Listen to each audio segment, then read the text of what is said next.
நான் படிச்சு முடிச்சுட்டு டெஸ்ட் எழுதுறதா இல்ல டெஸ்ட்டை எழுதி அது மூலமா படிக்கிறதா அப்படிங்கிற ரெண்டு விஷயம் இருக்கு. அகைன் இது ரெண்டுத்துக்கும் எது வந்து ஐடியலான விஷயம் அப்படின்றதுக்குள்ளார போறதுக்கு முன்னாடி எல்லாருக்குமே அந்த கொஸ்டின் எப்படி வரும் தெரிஞ்சிருச்சுன்னு வச்சுக்கோங்களேன், செம்ம ஜாலி. ஓகே, பட் நான் ஒண்ணு பண்றேன், உங்களோட ஆன்சைட்டிக்கு நான் சாப்பாடு போடுறேன். ஒரு டாபிக்ல இருந்து கொஸ்டின் ஃப்ரேம் பண்றதை இப்ப நான் லைவா பண்றேன், சரியா? Say for example bulking of சாண்ட்னு வச்சுப்போம். இப்ப ஒண்ணும் இல்லப்பா, என்னன்னா சாண்ட் மண் இருக்கு, அதுல ஈரப்பதம் வரப்ப அந்த மண்ணு நிறைய இருக்க மாதிரி வால்யூம்னஸா காட்டும். இதான் பிரச்சனை. இது ஏன் சார் பிரச்சனை? நான் வால்யூம் பேட்சிங் பண்ணுவேன், கான்கிரீட்ல 2 பாண்ட் மண்ணு 2 பாண்ட் போடுவேன். அப்படி போடுறப்ப அது நிறைய இருக்குன்னு நினைச்சு 2 பாண்ட் கொட்டுவேன், பார்த்தா 1.5 பாண்ட் தான் இருக்கும். ஏன்னா அது பல்க் ஆயிருச்சு. இந்த விஷயத்தை நான் கன்சிடரேஷனுக்குள்ள எடுத்துக்கணும். அதுக்கு நான் என்னெல்லாம் பாயிண்ட்ஸ் படிக்கணும்னா, இங்க பாருங்க, ஃபைன் அக்ரிகேட் ரிலேட்டடா இதெல்லாம் தான் பாயிண்ட்ஸ். என்ன கோட் புக் யூஸ் பண்றாங்க, எந்த பெட்ஸ்ல இருந்து நலா பெட்ஸ்ல இருந்து அப்டைன் பண்ண மாட்டாங்க, அதுக்கு ரீசன் என்ன, ஸ்பெசிபிக் கிராவிட்டி என்ன இருக்கணும், எவ்வளவு அமௌண்ட் ஆஃப் இம்பியூரிட்டிஸ் அலோவ் பண்ணணும், ஸ்மாலஸ்ட் சைஸ் ஃபைன் அக்ரிகேட் நான் எவ்வளவு யூஸ் பண்ணலாம், இப்படின்னு ஒரு செட் ஆஃப் பாயிண்ட்ஸ். அடுத்து இன்னொரு செட் ஆஃப் பாயிண்ட்ஸ். இதுல தான் அந்த பர்சன்டேஜ் 5% இதெல்லாம் விஷயங்கள்லாம் வருது. இந்த 2 ஸ்லைடு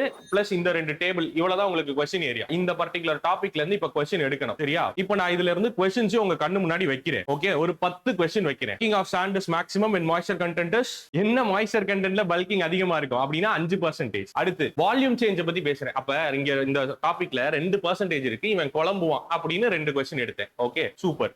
செகண்ட் ஒன் வந்து B option. Okay, next volume batching is used in order to neglect the impact of bulking of sand. bulking of sandன்ற விஷயத்தை நான் நெக்லெக்ட் பண்ணனும்னா வால்யூம் பேட்சிங் பண்றேன் அப்படின்னு சொல்லியிருக்கேன். ட்ரூ ஆர் ஃபால்ஸ்னு கேட்டிருக்கேன். வால்யூம் தான் சேஞ்ச் ஆகுது, அப்புறம் அதையா போய் பண்ணுவேன், வே பேட்சிங் தான் பண்ணுவேன், அப்ப இது ஃபால்ஸ். அடுத்து permissible amount of impurities in m sand. m sandல எவ்வளவு, ரிவர் சாண்ட்ல எவ்வளவு, இதோ இங்க தான் பாயிண்ட்ஸ் கொடுத்திருக்கேன். 3% for river and 5% for m sand. அந்த 2 क्वेश्चन வச்சிட்டு ஏன் பாருங்க எல்லாமே பெர்சன்டேஜா இருக்கா, இதுல குழம்புவீங்கன்னு எடுத்திருக்கேன். ஓகே, நெக்ஸ்ட் ஃபைன் அக்ரிகேட் 4 ஜோனா பிரிப்பாங்க. என்ன ஐஎஸ் கோட் சைஸை வச்சு பிரிப்பாங்க. 6th question 600 micron. ஓகே, அடுத்து வே patching eliminates the effect of bulking of sand. ஆமா, bulking of sand கண்டுக்காம நான் வே பேட்சிங் பண்ணேனா கரெக்ட்டா பண்ணிறேன், அதனால தான் வே பேட்சிங்கே போறேன். Correct, true. zone 4 aggregate represents finer sand than zone 1. ஒண்ணும் இல்லப்பா, சாண்ட்லயே நிறைய ஜோன்ஸ் இருக்கு, 4 ஜோனா இருக்கு.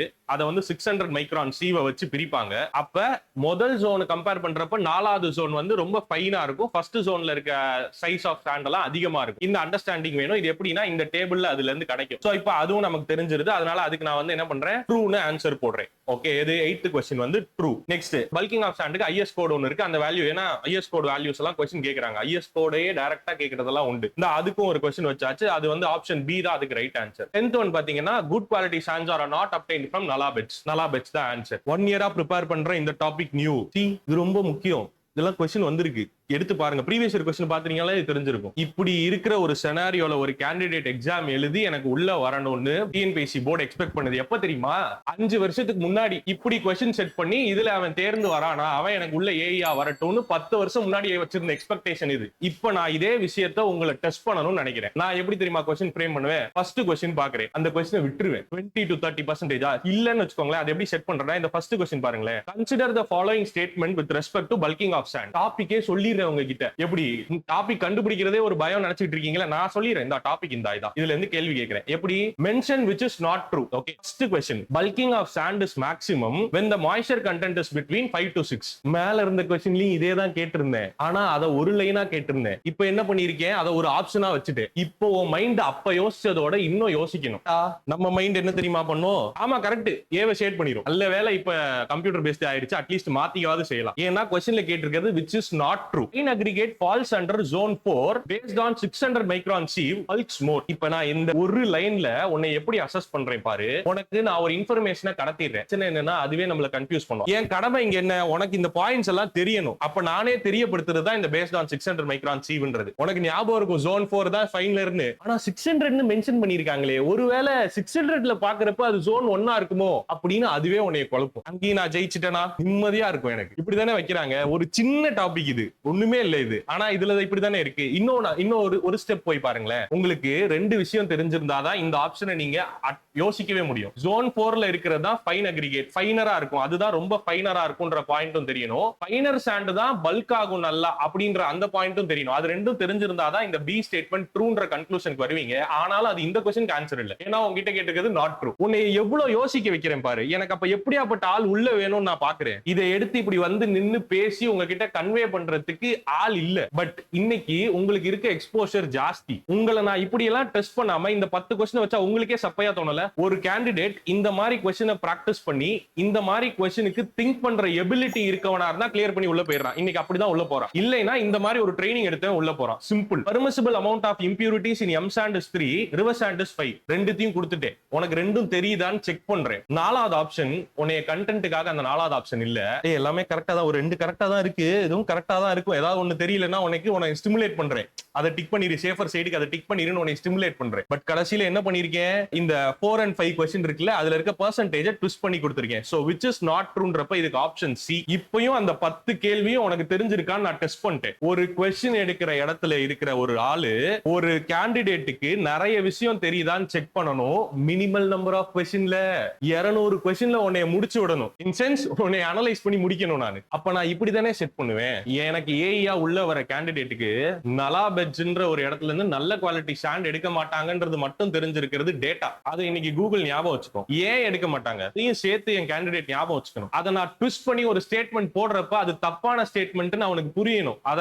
அதை எம்பசிஸ் பண்ணணும். அவனுக்கு அது தெரிஞ்சு ஸ்ட்ராங்கா அதுக்கு அவன் ரெஸ்பாண்ட் பண்ணணும். தப்புனா தப்புன்னு சொல்ல தெரியணும். இதுல கொடுத்திருக்கிற செகண்ட் ஸ்டேட்மெண்ட் தப்பு. ஏன்னா அங்க இருந்து கிடைக்கிற சாண்ட்ஸ் எல்லாம் யூனிஃபார்மா இருக்காது, ஹை ஆர்கானிக் கண்டென்ட் இருக்கும். இத ஆர்கானிக் கண்டென்ட் இங்க பேசவே வேணாம். டபிள்யூ என் கிளாஸ் கவனிச்சிருந்தா சொல்லிருப்பேன். ஆர்கானிக் கண்டென்ட்னா மக்கற பொருள் 10 தடவை சொல்லிருப்பேன். அப்ப இங்க நான் இதை டைரக்டா உனக்கு ஃபீட் பண்ணல. ஆனா அன்னைக்கு கிளாஸ்ல நான் சொல்லி இருக்கிறது உனக்கு மைண்ட்ல ஹிட் ஆகும். அப்ப ஒரு பில்டிங் கட்ட போற ஒரு பில்டிங் மெட்டீரியல்ல நான் ஏன் ஆர்கானிக் சப்ஸ்டன்ஸை வச்சிருக்கணும்னு ஒண்ணு தோணும். அது தோணுச்சுனாலே ஆட்டோமேட்டிக்கா நீ மார்க் எடுத்துட்டு போயிட்டே இருக்கு. அகைன் இந்த கொஸ்டினை இப்படி ஒரு எக்ஸ்பிளனேஷனோட அட்டென்ட் பண்ணா 10,000 இல்ல, 15,000 இல்ல, 20,000 கொஸ்டினுக்கு சமம். இங்க நாங்க மீன் பண்றது பிராக்டிஸ் பண்ண வேணாம்னு சொல்லல. அங்க சண்டை S-400 வச்சுட்டோம், மிசைல்ஸ் வச்சுட்டோம், அப்படி பெருசா வச்சு உங்களை அடிச்சிட்டு இருக்காங்க. நீங்க இங்க கத்தி சண்டை பழகிட்டு இருக்கீங்க. எப்படி மேட்ச் ஆகும்? சரி சார், அப்ப கத்தி சண்டையே வேணாமா? வேணும், கத்துக்க, வேணாம்லாம் சொல்லல. அதை அடுத்த கட்டத்துக்கு எடுத்துட்டு போ. இதே மாதிரி கொஸ்டின் பேப்பர் செட் பண்றப்ப நான் என்ன பண்ணுவேன்னா, போனா போதுன்னு ஒரு 2 கொஸ்டின் டைரக்ட் டேட்டாவும் கொடுப்பேன். அதுவும் நடக்குது டிஎன்பிஎஸ்சில. அதுக்காக அதை நான் நெக்லெக்ட் பண்ண சொல்லல,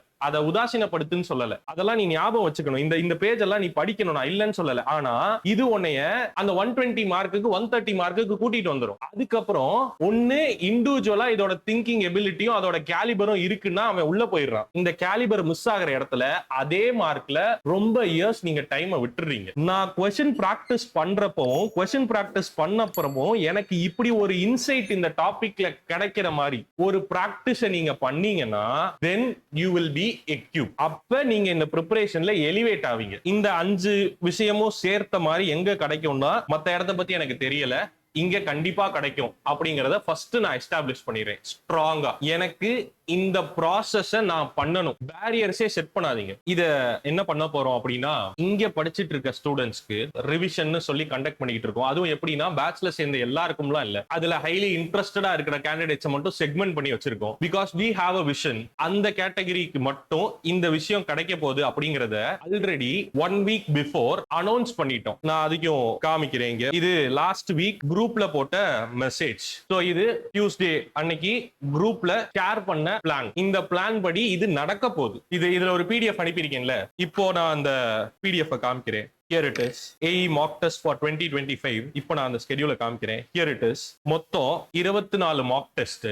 நீங்க கேட்ட மாதிரி டாபிக் வைஸும் இருக்கு, நான் சொன்ன மாதிரி மொத்தமாவும் தான் நீங்க எழுதணும். ஃபர்ஸ்ட் டெஸ்ட்ல இந்த பிராக்கெட்ல போட்டிருக்கிறதுலாம் என்னது, டிஎன்பிஎஸ்சி சிலபஸ்ல கொடுத்திருந்தபடி நம்பர் ஆஃப் கொஸ்டின்ஸ். இதே மாதிரி 10 யூனிட்ல இருந்தும் ஸ்பிளிட் பண்ணி ஒரு டெஸ்ட்டுக்கு என்னைக்கு ஆரம்பிக்குதுன்ற டேட்டும் இங்க இருக்கு. அடுத்த ஒரு நாள் கேப்ல ஜிஎஸ்க்கு, அடுத்த ஒரு நாள் கேப் சிவில், திருப்பி ஜிஎஸ், திருப்பி சிவில். நீங்க இதுல இருக்க டாபிக் எல்லாத்தையும் கவர் பண்றத கொஞ்சம் நிப்பாட்டிட்டு ஸ்லோ டவுன் பண்ணிட்டு இந்த 200 கொஸ்டின்ல அன்னைக்கு ஃபர்ஸ்ட் டெஸ்ட் இல்ல, ஃபார் எக்ஸாம்பிள் 140 என் டார்கெட். ப்ரிப்பேர் பண்றப்பவே பிளான் பண்ணுங்க. ப்ரிப்பேர் பண்றப்பவே 140 நான் எடுக்கணும். அப்பனா நான் என்ன பண்றது, ஸ்மார்ட்டா நான் ஆல்ரெடி படிச்ச விஷயங்களை கடகடன் படிச்சிடுறேன். இந்த டாபிக்ல புதுசா ஏதோ புரியாதது படிக்காதது ஒண்ணு இருக்கு, நான் அந்த புரியாதது படிச்சு கொஞ்சம் மார்க் எடுத்துக்கிறேன். புரியுதா? உங்க பெர்செப்ஷனை நான் சேஞ்ச் பண்றீங்க. இந்த ஒரு எக்ஸாம நீ எப்படி அப்ரோச் பண்ண போறேன்னு கிரிட்டிக்கலா இந்த குட்டி போர்ஷன்ஸ் வச்சுட்டு நீ பண்ணி பழகிட்டே வந்தீனா லாஸ்ட்ல நீ எக்ஸாம்க்கே அப்படிதான் பழகுவ. அப்ப இந்த ஃபியர் ஆஃப் மிஸ்ஸிங் அவுட் இருக்காது, சிலபஸ் விடுறோன்றது இருக்காது. நீங்க எய்ம் பண்ற மார்க்கை நீங்க பிக்ஸ் பண்ணுங்க.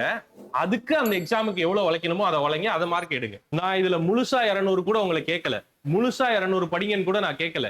நான் கேக்குறது இதுல உனக்கு ஒரு டார்கெட்டை செட் பண்ண, அந்த டார்கெட்டுக்கு படி. உன்னோட பெர்செப்ஷனை மாத்துரு. இந்த பெர்செப்ஷன் மாறினாதான் ரிசல்ட் மாறும்.